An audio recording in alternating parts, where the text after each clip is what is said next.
যে কোনো একজন যে পারবে সে একজন একটু কষ্ট করে দাঁড়ান এডিএলএস বললে হবে না এডিএলএস না ফুল নেম বলতে হবে মডিউলের ফুল নেম বলতে হবে কেউ পারবে কেউ একজন স্টুডেন্ট পারবে চারটা মডিউল যে শেষ করে আসলাম মানে এতদিন ক্লাস করে চারটা মডিউলের নাম বলতে পারবে কোন একজন স্টুডেন্ট হ্যাঁ গুড বলো তো ফিজিওথেরাপি একটা basic physiotherapy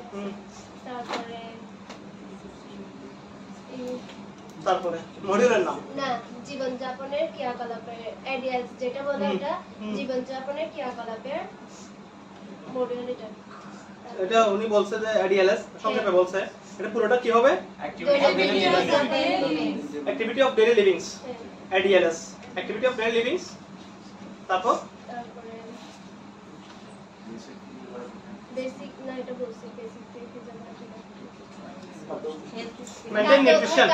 maintain nutrition food safety and diet plan খাদ্য পুষ্টি ও ডায়েট প্ল্যান মেনে চলা এটা আরটা হচ্ছে কেয়ার গিভিং এর বেসিক ফিজিওথেরাপি প্রয়োগ হ্যাঁ applying basic physiotherapy in care giving ঠিক আছে আরটা হচ্ছে হেলথ স্ক্রিনিং সম্পাদন করা চারটা মডিউলের মধ্যে সবচেয়ে বেশি প্রশ্ন আসবে হচ্ছে হেলথ স্ক্রিনিং সম্পাদন করা এবং এডিএলএস উনি যেটা বলছেন হ্যাঁ দৈনন্দিন জীবনযাপনের ক্রিয়াকলাপগুলোকে সহায়তা করা এই দুটো মডিউল থেকে সবচেয়ে বেশি প্রশ্ন আসবে ফিজিওথেরাপি থেকে প্রশ্ন আসবে আর পুষ্টি থেকে প্রশ্ন আসবে কম গেল আমি খুব খুশি হয়েছি আপনারা সবাই পারেন কিন্তু এখন হয়তো বলতে পারবেন না আমরা এতদিন ধরে পড়ে আসছি চারটা মডিউল ওই চারটা মডিউলের নাম অ্যাক্টিভিটিস এর আগে assisting activity of daily livings হ্যাঁ activity of daily livings এডিএলএস assisting এর কথা অ্যাক্টিভিটি অফ ডেইলি লিভিংস হ্যাঁ অ্যাক্টিভিটি অফ ডেইলি লিভিংস হ্যাঁ module assisting activity of daily livings হ্যাঁ তারপর হচ্ছে যে আপনার হেলথ স্ক্রিনিং সম্পাদন করা কেয়ার গিভিং এর বেসিক ফিজিওথেরাপি প্রয়োগ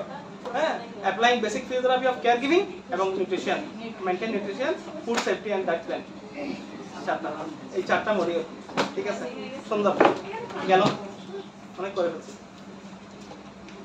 এই চারটা মডিউল থেকে প্রশ্নগুলো আসবে আপনাদের ভয় পাওয়ার কোনো কারণ নাই ঠিক আছে প্রশ্নগুলো হচ্ছে আনসার শিটের মধ্যে প্রশ্নগুলো দেওয়া থাকবে এবং ওই প্রশ্নের জন্য নির্দিষ্ট একটা জায়গা থাকবে ওই জায়গার মধ্যে আপনাদেরকে প্রশ্নগুলো লিখতে হবে এর আগে যারা পরীক্ষা দিয়েছে আপনারা নিশ্চয়ই কিছু নলেজ ওদের কাছ থেকে অর্জন করছেন দেখা হয় নাই না দেখা কে করবে ওরা করবে দেখা না আপনি আমরা জিজ্ঞেস করছি প্রয়োজনটা কার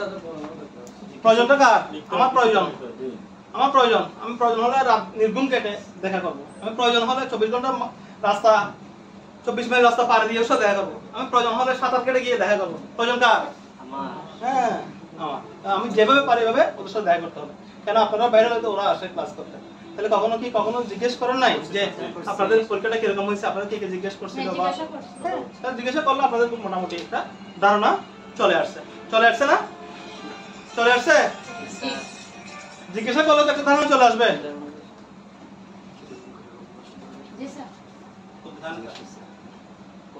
ধারণা একটা চলে আসবে বলতে ইচ্ছুক না না কেন অনেক কঠিন অনেক করতে হবে হ্যাঁ অনেক কঠিন ঠিক আছে অনেক কঠিন এত কঠিন যে পৃথিবী সমান কঠিন আকাশ সমান কঠিন হ্যাঁ একজনে বলবে যে মানে এটা আকাশ সমান কঠিন কারণ এটা আমরা পার করে আসছি তো এটা তো আমরা পার করে আসছি হ্যাঁ আমি যে পথ দিয়ে মহামনীষীগণ যে পথে করে গমন সেই পথ লক্ষ্য করে সেই কীর্তিধ্বজ ধরে তুমিও হবে বরণীয় ঠিক আছে হ্যাঁ মহাজ্ঞানী মহাজন যে পথে করে গমন করে সেই পথ লক্ষ্য করে সিও কীর্তি ধৈর্য ধরে তুমিও ওই পথে করবে ঠিক আছে তো এখানে যখন পারে গেছে হ্যাঁ এখন পিছনে যে একজন আসতেছে তোমাকে হেল্প করতে হবে পিছনে যে একজন আসতেছে আমার ছোট ভাই ওকে হেল্প করতে হবে আমি পার হয়ে গেলাম হ্যাঁ তার মানে আমি একদম ইয়া হয়ে গেলাম এরকম তো না পিছনে যারা আসছে তাদেরকে হেল্প করতে হবে ওদের সাথে কনসাল্ট করতে হবে হ্যাঁ ওই কনসাল্ট ওরা নিজ থেকে করবেন এটা আপনার প্রয়োজন আপনাকে ভাইয়া বলে দাদা বলে যেটা বলে সম্বোধন করে আপনি মোটামুটি থামিয়ে ওর কাছ থেকে আদায় করতে পারেন এটা হচ্ছে আপনার দায়িত্ব ঠিক আছে কারণ যারা পরীক্ষা দিছে কারণ ওরা মনে করতেছে কি আপনারা অনেক ভাগ্যবান কি কারণ আপনারা ভাগ্যবান আপনারা মডিউলগুলো পেয়ে গেছেন আপনারা ফার্স্ট পেজ যে কষ্টটা করছে সেকেন্ড পেজে এই কষ্টটা করতে হয় নাই বড় ছেলেটা যেভাবে কষ্ট করছে মেজো ছেলে ছোট ছেলে এরকম কষ্ট করতে হয় না হয় না তাহলে ওরা ফার্স্ট বেস হিসেবে ওরা অনেক কষ্ট করছে। ওরা জানতো না কি ধরনের প্রশ্ন হবে, কি ধরনের পরীক্ষা হবে, কি জিজ্ঞেস করবে, ওরা জানতো না। তার মধ্যে ওরা 12 জন এক চান্সে পাস করছে। হ্যাঁ, প্রথম পরীক্ষা দিয়েছিল ইয়ার মধ্যে, এর মধ্যে 12 জন পাস করছে। আবার পরবর্তীতে পরীক্ষা দিয়ে বাকি যারা আসছিল ওদের মধ্যে সবাই মোটামুটি পাস করছে, আর মনে হয় 4-5 জন ফেল করছে।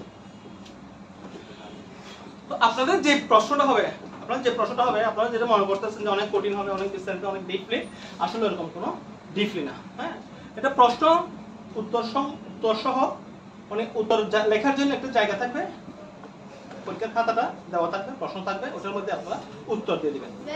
ওই উত্তরগুলোর মধ্যে আমি একটু শেষ করি, ওই উত্তরগুলোর মধ্যে কিছু থাকবে এমসিকিউ, কিছু থাকবে এক কথায় উত্তর, মানে সামান্য আমরা এটাকে ব্রড কোশ্চেনও বলতে পারি না, আবার শর্ট কোশ্চেনও বলতে পারি না। ঠিক আছে, 2 লাইন 4 লাইন 5 লাইন করে লিখতে হবে। ওইভাবে থাকবে। তো এখন এমসিকিউ যেগুলো থাকবে এগুলোর মধ্যে এগুলো নিয়ে আপনাদেরকে একটু পড়তে হবে, এই পড়ার মাঝখান থেকে কিন্তু এগুলো থাকবে।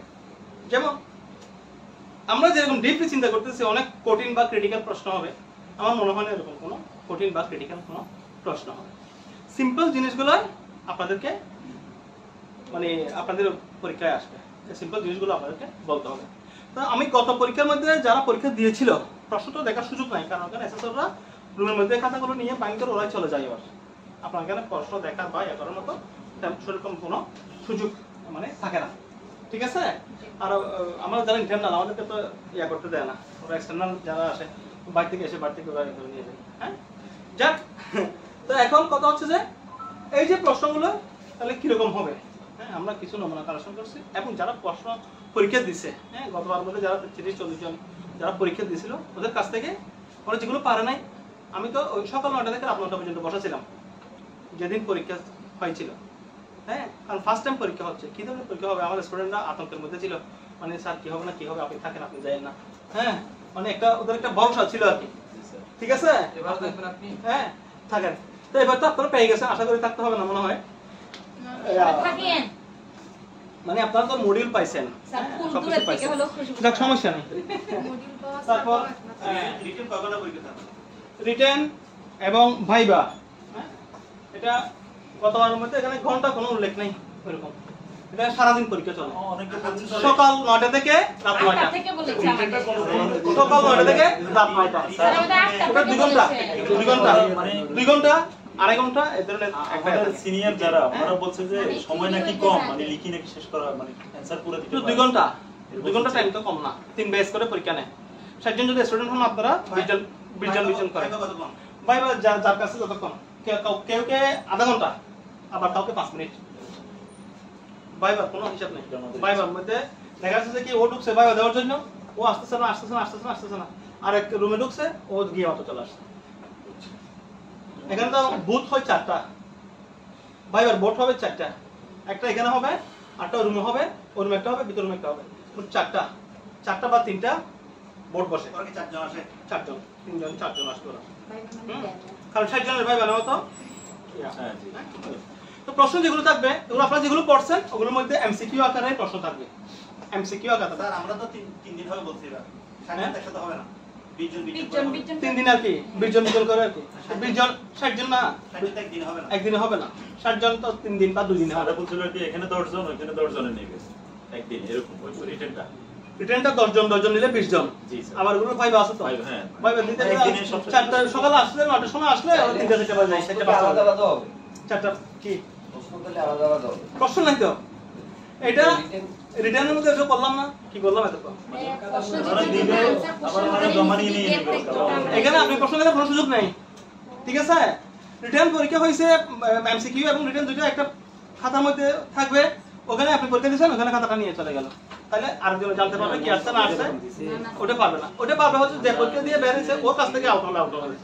হ্যাঁ, কারণ আমরা 20 জন যখন পরীক্ষা দিব, একজন যদি একটা করে আমরা কি 20টা প্রশ্ন এমনি মনে থাকবে। ঠিক আছে, স্যার ওই সেম প্রশ্ন কি পড়েন 20 জনকে নেবে, নিতেও পারে নাও নিতে পারে। আবার আপনি একটা জিনিস জানেন, ঠিক আছে, ওই জিনিসটা হয়তো আবার নাও জিজ্ঞেস করতে পারে, আপনি আবার যেটা জানেন সেটা আপনার কাছে দিতেও পারে। হ্যাঁ, এটা হচ্ছে সম্পূর্ণ ওদের উপর ডিপেন্ড করবে। কিন্তু এখানে মূল জিনিস যেগুলা আমরা আসছি এখানে হচ্ছে আমাদের পোস্ট কি কেয়ার গিভার বলতে মানে আমরা যে কেয়ার প্রদান করব, কেয়ার প্রদান করতে গেলে বেসিক যে জিনিসগুলো আমার দরকার, একদম বেসিক যে জিনিসগুলো প্রয়োজন, ওগুলো থেকে মূলত প্রশ্নগুলো আসে। তাহলে আমরা দেখে নিই কি ধরনের প্রশ্ন আসে। জি স্যার। গতবারের অভিজ্ঞতার আলোকে আমরা একটু দেখে নিই কিরকম প্রশ্ন আসে।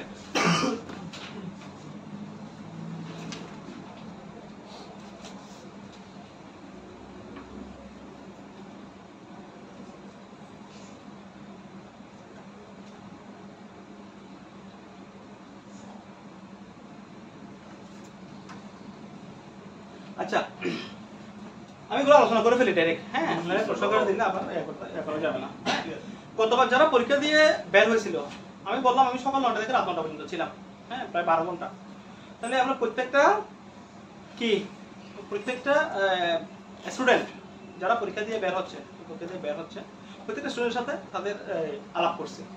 আমাকে কি জিজ্ঞেস করছে, তুমি কি আনসার করছো, কি লিখছো, কি আসছে, কি পারছো, কি পারো নাই। হ্যাঁ, এদের উপরে আমরা ইয়ে করছিলাম। তো ওই সাজেশনের আলোকে আমি কিছু আজকে আমি পুরোটাই শেষ করবো। আজকে যে প্রশ্নগুলো এক করছিলাম আমরা সামারাইজ করে একটা সাজেশন তৈরি করছি আপনাদের জন্য, যাতে আপনাদের সুবিধা হয়। ঠিক আছে, এই সামারিটা আমি আজকে এখানে প্রকাশ করবো আপনাদের মাঝে। ঠিক আছে, আশা করি এটার মধ্যে থেকেই চলে আসবে। হ্যাঁ, যেমন হুইল চেয়ার থেকে বেডে এবং বেড থেকে হুইল চেয়ারে পেশেন্ট নেওয়ার যে কৌশলটা আমরা পারবো।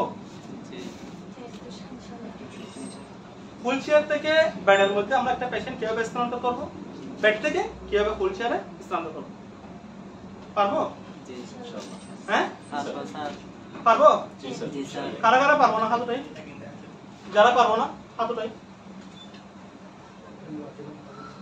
তিনজনে পারবে না, তাহলে মোস্ট পারবে 1 2 3 4 5 6 7 8 9 10 11 12 22 22 জনের মধ্যে তিনজন যদি না পারে তাহলে এটা না, এটা অসফলতা না, এটা সফলতা। ঠিক আছে, হ্যাঁ, 22 জনের মধ্যে তিনজন পারবে না, ওই তিনজন পারবে না। হ্যাঁ, না, অসফল যারা থাকছে ওরাই পাস করে ফেলবে আগে। দেখা যাবে নিশ্চয়ই তাহলে ওরা ওই যারা বেশি বেশি পড়তেছে ওরা থেকে তাপ মারতেছে, যারা পড়াশোনার তার কাছে নাই ওরা পাস করে চলে যাবে। অনেক সময় এরকম হয়, কতবার এরকম হয়েছে, নার্ভাস হয়ে যান, গতবার এরকম হয়েছে। ঠিক আছে, হ্যাঁ, কারণ ওরা বলতে পারছে হয়তো এটা হয়তো পারতেছে না ক্লাসে, কিন্তু এখানে পারফর্ম ভালো করছে। তিনজনে পারবে না, কি পারবে না? একটা পেশেন্ট আমরা কিভাবে কি বললাম, লিফটিং শিফটিং হুইল চেয়ার থেকে বেডে, হুইল চেয়ার থেকে বেডে এবং বেড থেকে হুইল চেয়ার। হুইল চেয়ার থেকে আমরা বেডে কিভাবে স্থানান্তর করি, আমরা হুইল চেয়ারটাকে কত ডিগ্রি অ্যাঙ্গেলে রাখি, 45 ডিগ্রি অ্যাঙ্গেলে রাখি। রাখার পরে ওই পেশেন্টটাকে যখন আমরা বেডের মধ্যে স্থানান্তর করব তখন পেশেন্টের পাশ দিয়ে আমাদের একটা সাপোর্ট দিতে হবে, না বলছিলাম না? সাপোর্ট দিতে হবে এবং পেশেন্টের কোমরে ধরতে হবে।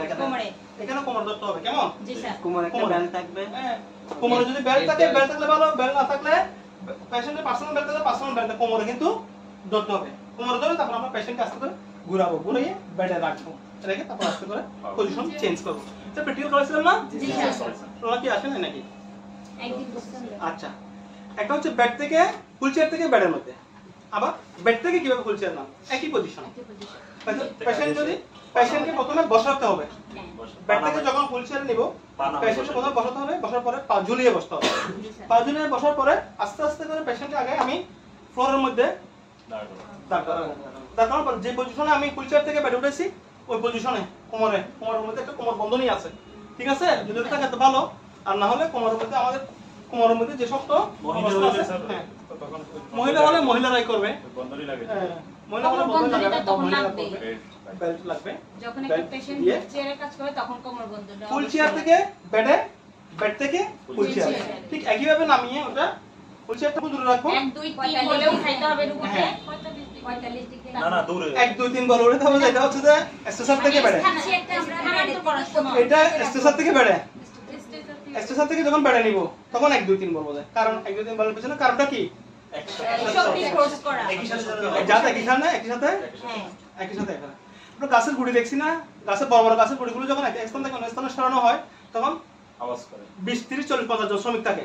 হ্যাঁ, তখন যদি একটা আওয়াজ যদি না করে তাহলে এক একজন শ্রমিক এক দিকে ফোর্স দিবে, তাল থাকবে না। তখন এই বলে হেইও বলুন একটা কথা যখন ফাইলিং করে যখন তখন হেইও হ্যাঁ এরকম বলে না জোরে হ্যাঁ হেইও এই হেইও বলার সাথে যখন ধাক্কা দেয় ওই ধাক্কার মধ্যে সবার ফোর্স যখন একসাথে পড়ে এটা বৃহৎ একটা ফোর্সে পরিণত হয় স্লোগান দেয় হ্যাঁ একটা বৃহৎ একটা ফোর্সে পরিণত হয় তাহলে আমরা পেশেন্ট যখন একটা টেস্ট করি ফুল চেয়ার থেকে বেড বেড থেকে ফুল চেয়ার বেড থেকে ফুল চেয়ার নামানো পজিশনও কিন্তু একই রকম একই রকম। ঠিক আছে কিন্তু আপনাকে একটা জিনিস খেয়াল রাখতে হবে বেড থেকে ওটা 45 ডিগ্রি অ্যাঙ্গেলে থাকবে এক ফুল চেয়ারটা দুই যখন আপনি বেড থেকে পেশেন্ট ফুল চেয়ারে নামাবেন তখন ফুল চেয়ার কিন্তু লক থাকতে হবে ঠিক আছে না হলে কি করবে আপনি পেশেন্টকে বসাইছেন তো দৌড় মারছেন এবং পাদানিটা ঠিক আছে? ওটা ক্লিয়ার করে হ্যাঁ? রাখতে হবে ওপেন রাখতে এবং ফুট প্লেসটা যেখানে আমরা পায়ের পাতাটা রাখি হ্যাঁ ফুট রাখার যে স্থানটা ওই স্থানটাও আপনাকে ঠিক করে দিতে হবে আগে পেশেন্টকে বসাতে হবে বসানোর পরে তারপর আপনি এটা পায়ের পাতা রাখার যে জায়গাটা ওটা পরে আপনি ইয়াটা রাখবেন ব্যাট থেকে হুইল চেয়ার কতটুকু দূরত্ব থাকে?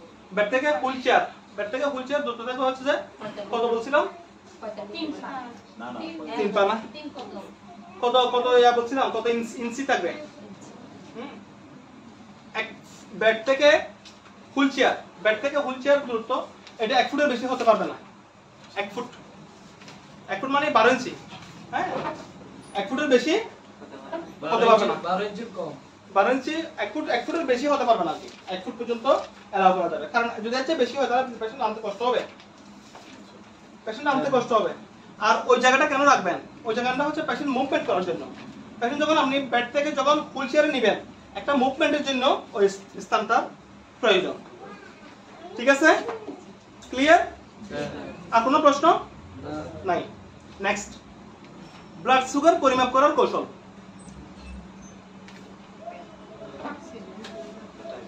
ব্লাড সুগার পরিমাপ করার কৌশল আমরা কি ব্লাড সুগার পরিমাপ করার কৌশল জানি সবাই পারবো কারা পারবো না কতটাই ব্লাড সুগার যারা দেখতে পারবো না ব্লাড সুগার মাপতে পারবেন রিটেন ভাইবা সবকিছু তাহলে রিটেন ভাইবা সবকিছু রিটেনও আসবে ভাইবা তো আসবে হ্যাঁ ভাইবা তো জিজ্ঞেস করতে পারে আবার রিটেনও আসতে পারে ব্লাড প্রেসার পরিমাপ করার কৌশল স্যার মিটারে নিম্নটা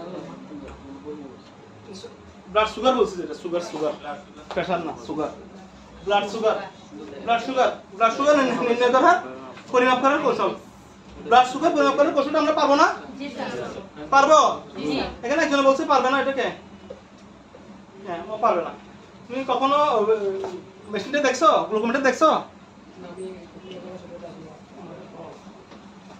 গ্লুকোমিটার এখানে আছে কারো কেউ আছে গ্লুকোমিটার দেখছো অফিসে থাকলে দেখে গ্লুকোমিটার মধ্যে আমরা যেটা ডায়াবেটিস টেস্ট করি ওটার নাম হচ্ছে গ্লুকোমিটার তো গ্লুকোমিটার এটাকে স্ট্রিপ থাকে একটা স্ট্রিপ থাকবে তারপরে ল্যান্সেট থাকবে তারপর মিটার প্রাইসে পরিমাপ করার যন্ত্র ওটা থাকবে হ্যাঁ আচ্ছা তুমি করে যাবে না গ্লুকোমিটার দেখে যাও ঠিক আছে গ্লুকোমিটার কনফার্ম করে যাও ঠিক আছে আমি চাই না আমার কোন স্টুডেন্ট এইগুলো বিষয়ের মধ্যে জড়ে যাক কারণ আপনি একটু সুযোগ পাচ্ছেন আপনি জড়ে যাবেন কেন হ্যাঁ আমি যে আপনাদেরকে বলতে পারতেছি এটাই তো অনেক কিছু মানে এই যে এরকম করে আসতে পারে এটা যে বলতে পারতেছি এটা তো অনেক কিছু এর আগের বেসতে এটা ভয় নেই জি স্যার ঠিক আছে প্রথম বেস হ্যাঁ তাহলে এটা বুঝতে হবে ব্লাড সুগারটা কনফার্ম করে যাবেন যদি বিশেষ গুরুত্বপূর্ণ কোনো কাজ না থাকে ঠিক আছে আজকেই কনফার্ম করে যাবেন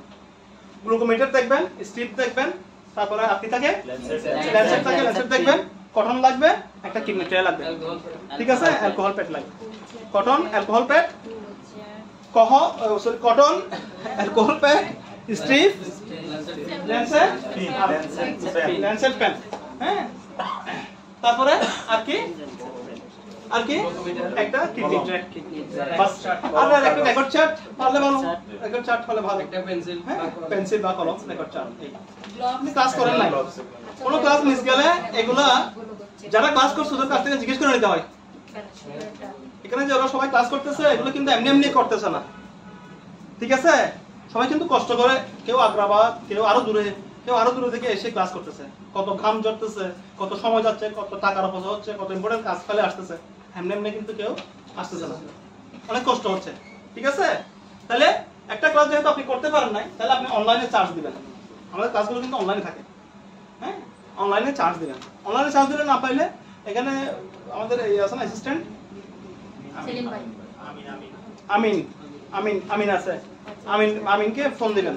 হ্যাঁ আমিনেরকে যদি না পান তাহলে আমাদের জিয়া স্যার আছেন, ওনাকে ফোন দিবেন। ঠিক আছে, কথা আদায় করে নিতে হবে।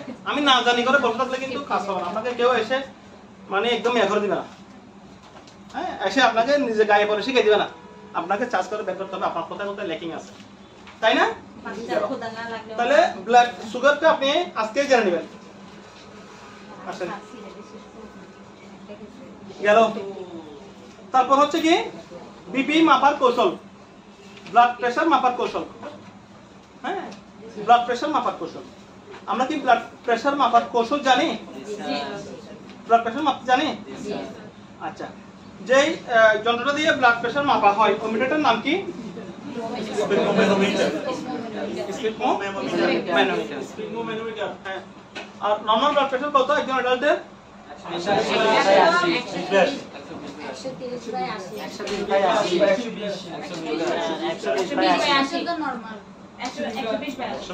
120/80 এগুলো তো আমরা আমি পড়েছিলাম এর মধ্যে 10 ক্লাসের মধ্যে এগুলো আমরা পড়েছিলাম। ঠিক আছে, আচ্ছা তাহলে বিপি নিয়ে যদি কোনো প্রশ্ন আসে আমরা তো পারবো। কখন আমরা হাইপারটেনশন বলবো?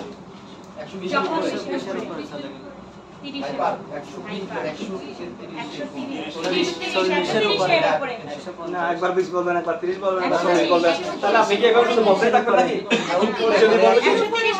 আপনাকে যদি প্রশ্ন করে হাইপারটেনশন বলতে কি বুঝেন, তখন আমি বলবো স্যার 20 এর উপরে গেলে, 30 এর উপরে গেলে, 40 এর উপরে গেলে, 50 এর উপরে গেলে, 60 এর উপরে গেলে এরকম হবে না। তাহলে এটা স্পেসিফিক বলতে হবে না। 90 থেকে 140 হাইপারটেনশন হয় না। 150 এর উপরে গেলে হচ্ছে হাইপারটেনশন। 150 হলে সোজা কথা 150 এর উপরে গেলে হ্যাঁ 150 এর উপরে গেলে 150 থেকে শুরু। হ্যাঁ 150 আর নিচেরটা কত হবে? নিচেরটা হচ্ছে 90। হ্যাঁ নিচেরটা 90 বা 100 90 100 এর উপরে 90 এর উপরে গেলে, আর উপরটা যদি 100 150 এর উপরে যায় তাহলে হচ্ছে কি হাইপারটেনশন। ঠিক আছে, তাহলে আপনার কোনো কনফিউশন থাকলো না? কোনো কনফিউশন থাকলো? কোনো কনফিউশন থাকলো? ঠিক আছে, হাইপারটেনশন। হ্যাঁ how will you reduce hypertension? আপনাকে যদি কোনো প্রশ্ন করা হয় how will you reduce hypertension, হ্যাঁ যদি কোনো প্রশ্ন করে how will you reduce hypertension, তো আপনি কিভাবে কি আনসার করবেন?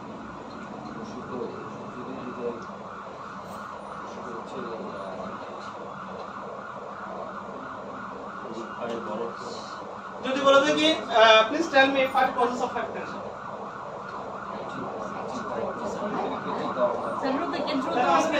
কি করতে হবে? শুধু হাইপারটেনশন করে থাকলে হবে না, এগুলো কি আসলে যে কোয়েশ্চেনগুলো ওগুলো আমাদের রেডি করে যাইতে হবে। আমি পড়ছি, আমাকে যেমন গত ক্লাসের মধ্যে গত পরীক্ষা মানে জিজ্ঞেস ছিল বিপি মাপার কৌশল, বিপি মাপার কৌশলটা কি হবে? হ্যাঁ বিপি মাপার কৌশল আমরা প্র্যাকটিক্যাল করছি না এটা? আমরা বিপি মাপতে পারি সবাই? জি। কারা কারা পারি না হাত উঠাই, কারা পারি না হাত উঠাই? বিপি মাপতে পারি না কারা? বিপি মাপতে পারি না কারা হাত উঠান? একজন। 27 জন স্টুডেন্টের মধ্যে একজন যদি বিপি মাপতে না পারে, হ্যাঁ এটা হচ্ছে অসফলতা না, এটা হচ্ছে সফলতা। ঠিক আছে, তাহলে ওই আপনি বিপি দেখে যাবেন আজকে, যাদের লেকিং আছে, যে লেকিং গুলো আছে লেকিং গুলো দেখে যাবেন। বিপি ওই আনছে পারভেজ, বিপি মেশিন আনছেন? গ্লুকোমিটার আনছেন? গ্লুকোমিটার, হ্যাঁ বিপি গ্লুকোমিটার আপনারা কিন্তু এগুলো দেখে যাবেন ক্লাসের পরে। এগুলো আপনি গ্লুকোমিটার দেখবেন আরো বিপি মাপার কৌশলটা দেখবেন। তাহলে হাইপারটেনশন কি কারণে? কজ অফ হাইপারটেনশন যদি আমাকে জিজ্ঞেস করা হয় দুদিন ধরে কজ বলতে পারবো না? হ্যাঁ কি কারণে?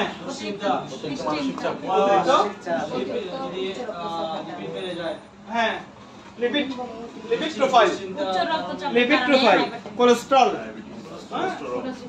বেড়ে গেলে, তারপর অতিরিক্ত লবণ খেলে, মানসিক স্ট্রেস, মেন্টালি স্ট্রেস। ঠিক আছে, অ্যালকোহল,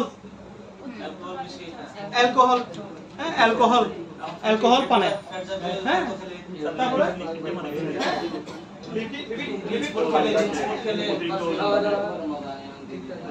চর্বি জাতীয় খাবার, হ্যাঁ চর্বি জাতীয় খাবার বেশি, হ্যাঁ বেশি খেলে। রিডিউস করার আনসারটা আসে নাই।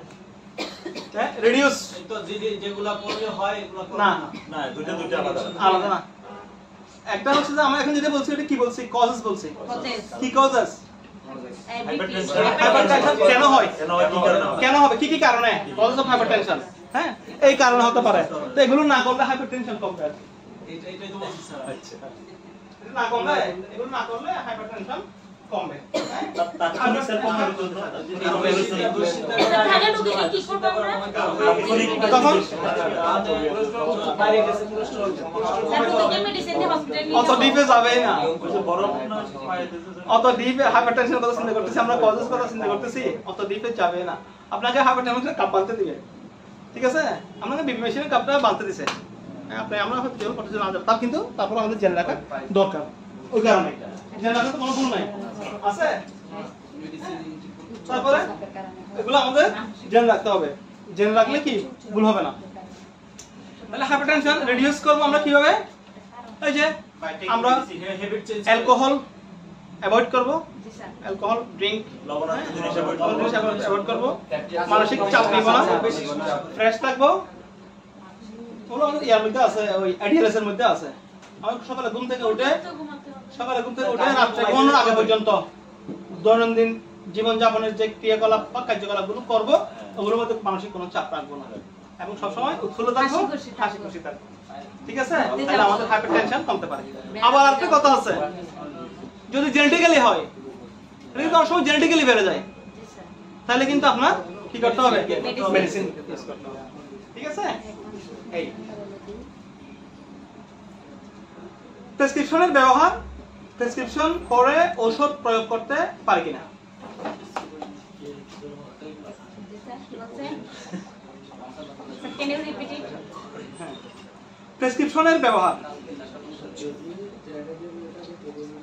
প্রেসক্রিপশনের ব্যবহার প্রেসক্রিপশনের ব্যবহার বলতে আমরা আমাকে একটা প্রেসক্রিপশন করলো প্রেসক্রিপশন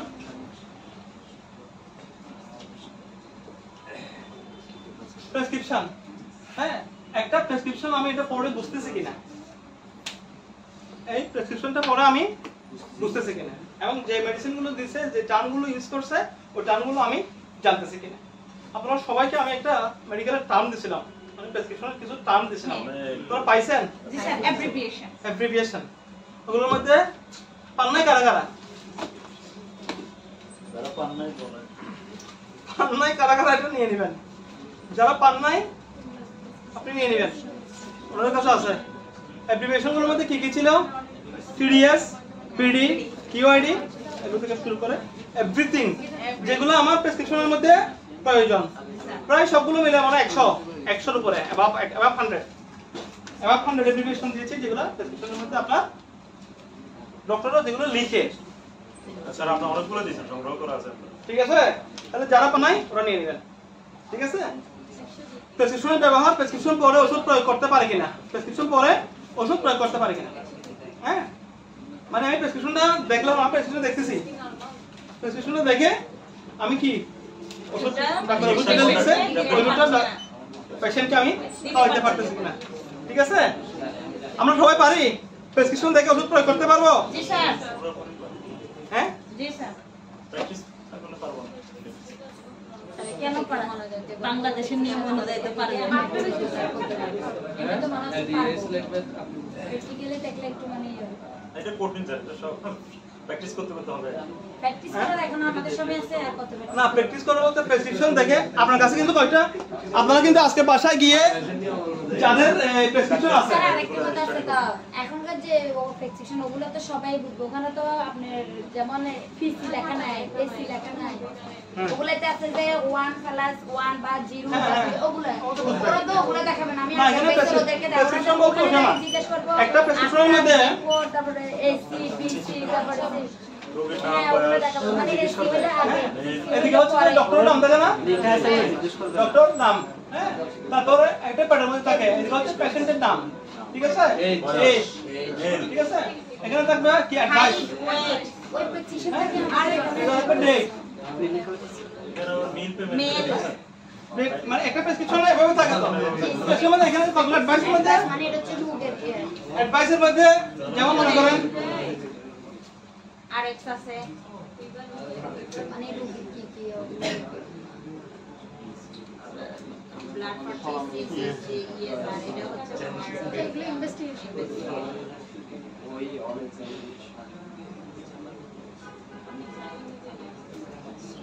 ট্রিটমেন্ট দিবে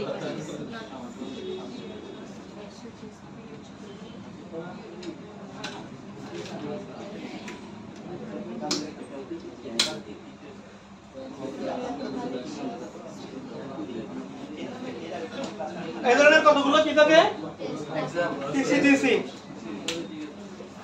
হ্যাঁ অ্যাডভাইস থাকে আর এখানে প্রেসক্রিপশন লেখা থাকে এই প্রেসক্রিপশন লেখা থাকলে প্রেসক্রিপশনের মধ্যে আমাদের ট্যাবলেট ক্যাপসুল যেগুলো লিখে এটা আমরা বাসায় গিয়ে আজকে বাসায় যাবেন বাসায় যাওয়ার পরে আমার মনে হয় না যে মানে ডাক্তার দেখায় না এরকম ফ্যামিলি সংখ্যা খুবই কম হ্যাঁ না তাহলে একটা ডাক্তারের প্রেসক্রিপশন দেখে আপনি কি এটা পড়তে পারেন কিনা হ্যাঁ আলমারি খুলে অনেক প্রেসক্রিপশন পড়তে পারেন কিনা প্রেসক্রিপশন পড়তে পারেন কিনা বুঝেন কিনা এটা দেখবেন প্রেসক্রিপশন পড়ার মধ্যে আমাদের কোনো প্রশ্ন আছে না স্যার প্রেসক্রিপশন পরে আমরা ওষুধ প্রয়োগ করতে পারবো জি হ্যাঁ জি স্যার প্রেসক্রিপশন ব্যবহার করে প্রেসক্রিপশন পরে ওষুধ প্রয়োগ করতে পারবো পারবো পারবো না কারা কারা প্রেসক্রিপশন পরে ওষুধ প্রয়োগ করতে পারবো না কারা কারা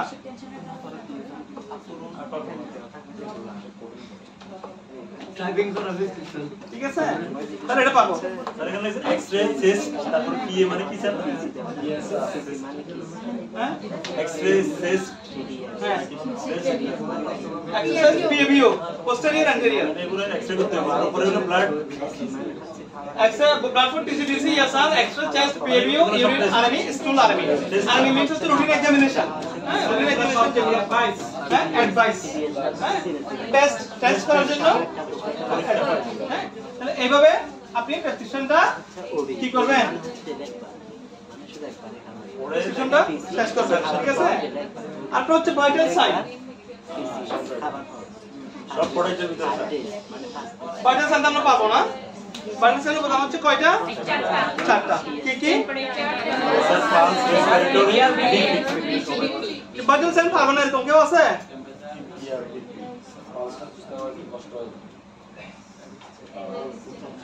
স্যার পালসটা বুঝতে একটু কষ্ট হয় নিজেরটা পাই কিন্তু মানুষেরটা পাই না স্যার নিজেরটা পান মানুষটা হচ্ছে স্বার্থপর আপনি। আমি যে জন্য তাকাই স্যার যারা স্বার্থপর মানুষ তারা নিজেরটাই বুঝে আর জনটা বুঝে না। রেসপিরেটরি যেটা নিঃশ্বাস প্রশ্বাস এটা দিয়ে রোগের কি নির্ণয় করা হয় শ্বাসকষ্ট নিঃশ্বাসের ইয়েটা আপনি হাইপার রেসপিরেটরি দিয়ে আপনি নিউমোনিয়া পরীক্ষা করেন কেমনে? নিউমোনিয়া রেসপিরেটরি রেট দিয়ে হ্যাঁ নিউমোনিয়া একটা বাচ্চার নিউমোনিয়া হয়েছে কিনা আপনি বুঝবেন কেমনে? রেসপিরেটরি বাড়ি যাবে স্টেথোস্কোপ দিয়ে দেখবে এখন স্যার ইয়া দেখবো স্যার নরমালি দেখলে বাড়ি যাবে দেখবো কি স্যার হ্যাঁ স্টেথোস্কোপ দিয়ে দেখতে আপনি কি ফার্স্ট এসএসসি দেখেন? না নিঃশ্বাস বেশি নিবে নিঃশ্বাস অতিরিক্ত নিঃশ্বাস নেবে স্বাভাবিকের চেয়ে বেশি মোর দেন 40 মোর দেন 40 40 হলে 40 নিচে হলে 40 যদি পার হয়ে যায় তাহলে হচ্ছে যে মাইল্ড 50 হলে মডারেট 60 হলে সিভিয়ার নিউমোনিয়া এটা 12 থেকে 20 হ্যাঁ এটা নিউমোনিয়া কি রেটটা কি বেড়ে যাবে হ্যাঁ মাইল্ড মডারেট এবং সিভিয়ার তারপরে ওটা দিয়ে আমরা কি কি করব অ্যাজমা এবং যে অ্যাজমা এবং হ্যাঁ অ্যাজমা হ্যাঁ নিউমোনিয়াতে বেশি থাকে অ্যাজমাতে হচ্ছে যে সে নিতে পারবে না যে নরমাল আপনি আমাদের নরমাল রেসপিরেটরি রেট হচ্ছে কত 12 থেকে 16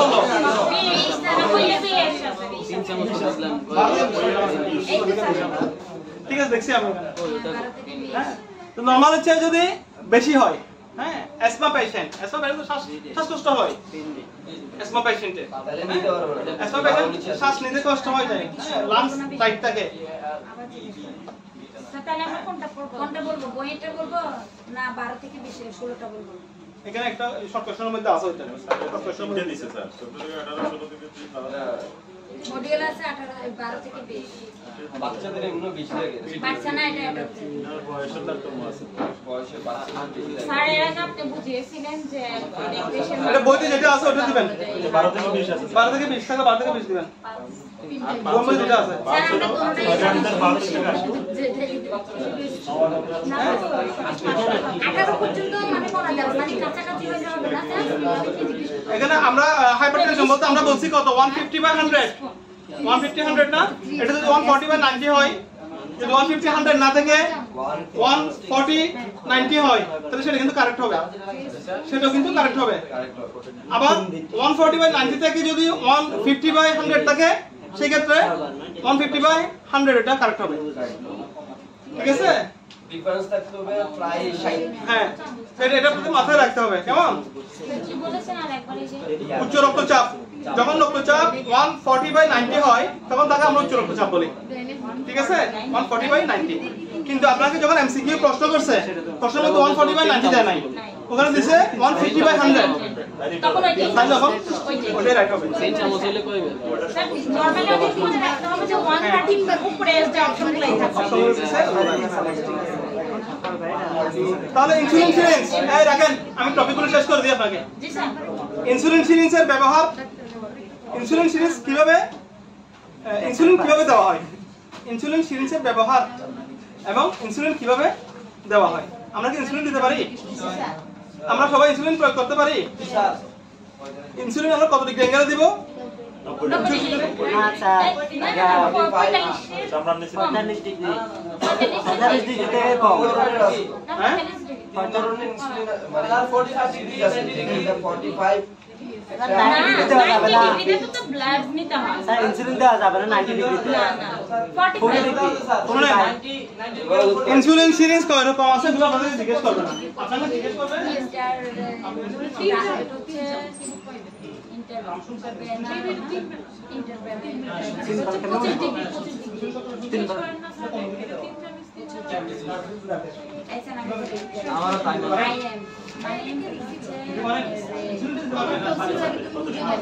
স্যার পছন্দ বললে এনাফ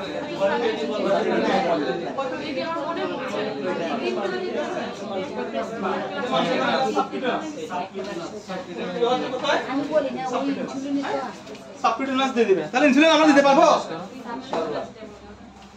ইনসুলিন দিতে পারবো সবাই ইনসুলিন দিতে পারবো হ্যাঁ এরপরে 45 ডিগ্রি না হ্যাঁ 45 ডিগ্রি 45 ডিগ্রি তো হ্যাঁ 45 ডিগ্রি অ্যাঙ্গেলে সাবকিউটেনিয়াস যে ইনজেকশনগুলো আছে সবগুলো 45 ডিগ্রি আমরা ইনসুলিন প্রয়োগ করব আইডি হচ্ছে 30 ডিগ্রি আইডি ইন্ট্রাডার্মাল আইডি